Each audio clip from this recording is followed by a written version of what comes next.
I've been on the board of the Fox Valley Symphony for about 9 years.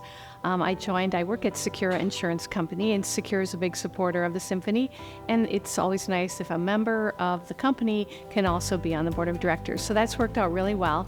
And then I served as the vice president and then the president of the symphony, and now I'm actually past president. So I was fortunate enough to be president of the symphony during the pandemic, and that was an interesting experience. Fundraising during a pandemic, so we couldn't have live music.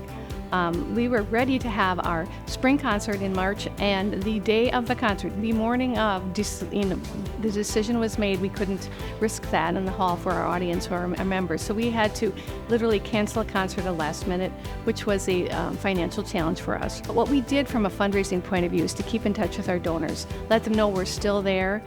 Jamie Lafreniere worked with our conductor to get musicians to perform online, so we knew that we were still out there. Even though the big orchestra couldn't perform live, we let people know we were there. We kept in touch with our donors. We continued to keep in touch with our sponsors and just keep the awareness that we're not gone, that we'll be there when everything opens up again. And luckily we were. I'll give you an example of working with the symphony. One of my colleagues at work has a son who's on the spectrum with autism, and he loved the symphony. He's pretty young at the time, maybe 6 or 7, 8 years old. And he wasn't in a position that he could attend a concert. It would just be too much stimulation for him. So we worked with Jamie, our executive director, and our conductor, Kevin Suderlin, and asked if this young man and his family could attend a rehearsal. Well, this was the highlight of his life. He was up at the stage, he was clapping his hands, he clapped after every song. He wanted to meet the musicians. It was so exciting. It was really a dream come true for a little boy. And that was a really good example of how our orchestra makes itself accessible to the community, because we want to reach across those divides, those barriers that keep people of that population, for example, from experiencing a symphony and giving them an opportunity to do that. As the Fox cities continue to grow and develop, we want to grow with them. The Fox Valley Symphony is so much more than the orchestra you see on stage for 4 or 5 concerts a year. They have community outreach similar to what I talked about. We have our In Harmony groups, which are quartets that go into senior living. They also go into working with people with memory disabilities, with emotional disabilities, things like that.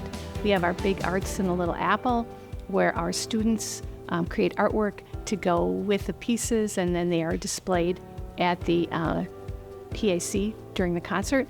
Things like that. Those things are like behind the curtain that people don't even know that funding the Fox Valley Symphony Orchestra make possible.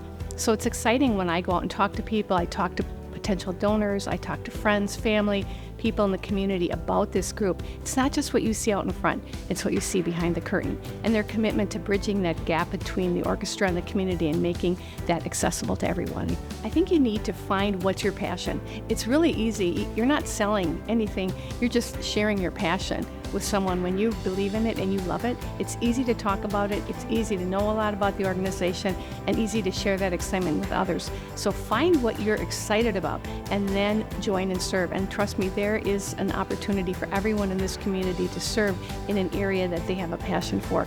Check with the local volunteer organization to find out where you can plug in, but find out what you're excited about and then get ready to serve, and you'll have a great time. My time as a board member is actually coming to an end, but I've told Jamie that I wish to continue serving with the organization, and we'll find ways to make that happen, because it's a true passion of mine. I think they add a lot to the Fox Valley, and we're very lucky to have them in our midst.